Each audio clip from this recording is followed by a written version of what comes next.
Qu'est-ce qui prouve que vous n'êtes pas un arnaqueur? Bonjour, je suis Sébastien Lac, le marketeur français, et chaque jeudi, je partage avec vous les rituels de l'entrepreneur libre. Des petites habitudes que vous pouvez mettre en place pour vendre davantage et pour être plus heureux et plus productif. Aujourd'hui, j'aimerais parler avec vous d'un principe qui va vous rendre plus convaincant et qui va rassurer vos clients potentiels, leur faire comprendre qu'ils ne sont pas sur le point de se faire arnaquer, que leur argent ne va pas disparaître dans le cyberespace, qu'ils vont bien recevoir le produit et que vous honorez ce que vous dites, sans pour autant avoir à dire tout cela dans votre message. Cette technique, c'est d'utiliser la validation externe. J'en ai déjà parlé dans de précédentes vidéos. Le concept de validation externe repose sur le fait qu'à partir du moment où, aux yeux de votre prospect ou client, vous êtes le vendeur d'un produit ou service, ou alors vous avez un intérêt financier à ce qu'ils achètent le produit ou service, par exemple si vous êtes payé à la commission sur ce produit ou service, à partir de ce moment-là, votre point de vue devient biaisé du point de vue de l'acheteur. Autrement dit, s'ils savent que vous avez un intérêt financier à ce qu'ils achètent le produit, ils vont faire moins confiance à votre avis et à votre recommandation au sujet du produit. Donc, comment est-ce qu'on fait pour rassurer les clients? Le premier point que je veux partager avec vous, c'est que vous ne pouvez pas vous contenter de dire que vous êtes honnête. Vous ne pouvez pas dire « je suis honnête ». Pourquoi est-ce qu'on ne fait pas ça? Parce que, en fait, feu Christian Godefroy, un des premiers infopreneurs français célèbres sur Internet, disait la phrase suivante: « Un homme honnête n'a pas besoin de vous dire qu'il est honnête. Tout comme un homme riche n'a pas besoin de vous dire qu'il est riche. » C'est-à-dire que parce qu'il mène une vie riche, vous allez le savoir. S'il a besoin de vous le dire, c'est probablement que c'est purement du vent et du tape à l'œil. De la même façon, un homme honnête n'a pas besoin de vous dire qu'il est honnête. Et donc, si dans votre message de vente, vous dites des choses comme et vous pouvez nous faire confiance parce que, eh bien d'un seul coup, la confiance que votre prospect va avoir en vous va chuter d'un coup. Donc, quelles sont les autres méthodes pour assurer les clients si on ne se contente pas de leur dire « ayez confiance, soyez rassurés ». Eh bien, la première, c'est ce que j'ai expliqué à l'instant, c'est la validation externe. Autrement dit, vous arrangez pour que dans votre communication, dans votre message de vente, il y ait des personnes tierces qui n'ont aucun intérêt financier dans la chose et qui donnent leur avis positif au sujet de votre produit ou de votre service. Donc l'exemple typique, c'est l'utilisation de témoignages d'anciens clients, des études de cas d'anciens clients, c'est légèrement différent. Un témoignage, c'est le client face à la caméra qui parle de lui-même et dit « ce produit est vraiment génial ». Donc on l'a filmé par exemple à la fin d'un séminaire ou dans la boutique ou après lui avoir remis les photos de mariage si vous êtes photographe de mariage et le client témoigne. Une étude de cas, c'est un peu plus comme une sorte de reportage ou d'interview. C'est vous qui interviewez le client pour lui faire raconter son histoire et pour montrer où est-ce qu'il en était avant, qu'est-ce qu'il a appliqué et quels résultats il a eu. Donc là où un témoignage va être quelque chose d'assez court, 20 secondes, 45 secondes, 1 minute, une étude de cas peut être plus longue parce qu'en fait, on apporte beaucoup de valeur dans une étude de cas. Donc, première modalité, témoignage. Deuxième modalité, étude de cas. C'est les deux premières méthodes pour exploiter ainsi les retours d'une personne tierce. Les commentaires que les gens peuvent faire si vous avez un site de e-commerce, les notes que les gens vont mettre pour votre produit sur Amazon, ce sont des façons donc de créer cette sensation rassurante pour le futur client. Deuxième méthode. La deuxième méthode, en fait, c'est vous pouvez, de façon complètement paradoxale, vous pouvez rassurer les futurs acheteurs en leur présentant les défauts du produit.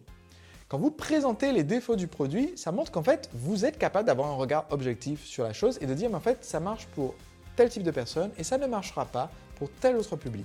Un exemple d'utilisation des défauts du produit, c'est par exemple, si vous avez, je vais prendre l'exemple, vous avez un site de e-commerce et sur ce site de e-commerce, il y a 80 notes 5 étoiles, par exemple, ou alors votre produit est vendu sur Amazon, il y a 80 notes 5 étoiles et il y a une note 3 étoiles extrêmement argumentée. Cette unique note 3 étoiles va mieux vendre votre produit que les autres. Certaines fois, même les notes 1 étoile vendent votre produit mieux que les notes 5 étoiles. Pourquoi? Parce que les clients qui vont vous donner des notes 5 étoiles en général vont aussi mettre un commentaire dithyrambique du style « c'est vraiment formidable, il n'y a rien à redire, tout est parfait, ça a marché tout de suite et c'était fantastique ». Le client qui va mettre une note 4, 3, 2, voire 1 étoile va dire j'ai acheté ce câble connecteur RJ45 USB 3 et je l'ai testé sur mon PC Dell et je l'ai aussi testé sur mon MacBook et sur un MacBook Air. En fait, il a marché sur le MacBook, il a marché sur le Dell, mais il n'a pas marché sur le MacBook Air. Et ensuite, j'ai découvert que machin, USB 2, USB 3, blablabla. Et en fait, cette description de celui qui a pris le temps de donner un point de vue objectif en disant ça a marché dans 2/3 des cas, mais dans un cas, ça n'a pas marché, voici pourquoi, eh bien, elle va multiplier les ventes aux bons clients, c'est-à-dire ceux pour qui le produit aurait fonctionné. Elle va certes décourager les personnes à qui ce produit ne convient pas, mais elle va aider à vendre à ceux à qui le produit convient. Et donc, dans la description de mes produits, par exemple, je prends le soin de dire, d'ailleurs pour beaucoup de mes formations, je précise, ces formations ne conviennent pas si vous faites du MLM. Parce que dans MLM, vous avez besoin de faire du recrutement de filleuls plutôt que de la vente de produits. Et pour tel produit, dans cette formation-là, ça ne vous servira pas pour faire du recrutement de filleuls. Donc si vous êtes VDI, si vous faites du MLM, eh bien, ce n'est pas la peine d'acheter cette formation. Mais en faisant ça, je sais que certes, je perds une tranche de population qui a un certain type d'activité, mais je sais aussi que je vends davantage à ceux qui se disaient « Ah, ce truc-là, ça a l'air d'être du marketing, tout sur Internet, marketing, tout ça, c'est sûrement du marketing multiniveau, etc. » Et qui disent « Ah non, en fait, c'est fait pour les entrepreneurs qui vendent un produit ou un service. Donc peut-être que c'est pour moi. » Donc, en faisant ça, en présentant les défauts du produit et en présentant en fait qui ne devrait pas l'acheter, vous allez augmenter paradoxalement les ventes. Une autre façon d'augmenter les ventes comme ça et de rassurer, c'est en fait de présenter vous-même les objections de vos clients. Autrement dit, dire mon équipe et moi, nous avons réfléchi aux différentes raisons pour lesquelles vous risqueriez de ne pas acheter et nous avons trouvé 4 raisons principales. Et on va les aborder directement en toute transparence. Et donc peut-être que pour les 3 premières raisons, vous expliquez pourquoi en fait, vous essayez de convaincre les personnes qui pensent ça, mais pour la 4e, vous dites effectivement si ce dont vous avez besoin c'est ça, notre produit n'est pas pour vous. Par exemple, mon livre « Le secret des entrepreneurs libres », une des critiques souvent c'est « Ah oui, mais en fait, ça n'explique pas comment on fait les démarches de création d'une nouvelle activité. » J'ai eu ce commentaire négatif de quelqu'un qui a dit « En fait, je pensais que ça allait m'expliquer comment on entreprend, comment on fait les démarches pour incorporer l'entreprise. » Donc, si je mets dans la FAQ de la page de vente du livre en disant ce livre n'explique pas le côté administratif, ça va peut-être décourager un tout petit pourcentage de personnes, mais pour les autres, ça leur permet de voir que j'explique clairement les choses. Je n'essaie pas de refourguer ma came à n'importe qui. J'ai plutôt un langage objectif sur ce que je vends et à qui ça convient.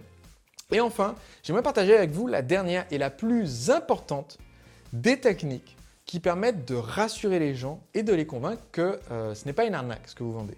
Cette technique, c'est la longévité. Et cette technique de la longévité, elle consiste tout simplement à durer, à rester sur le long terme.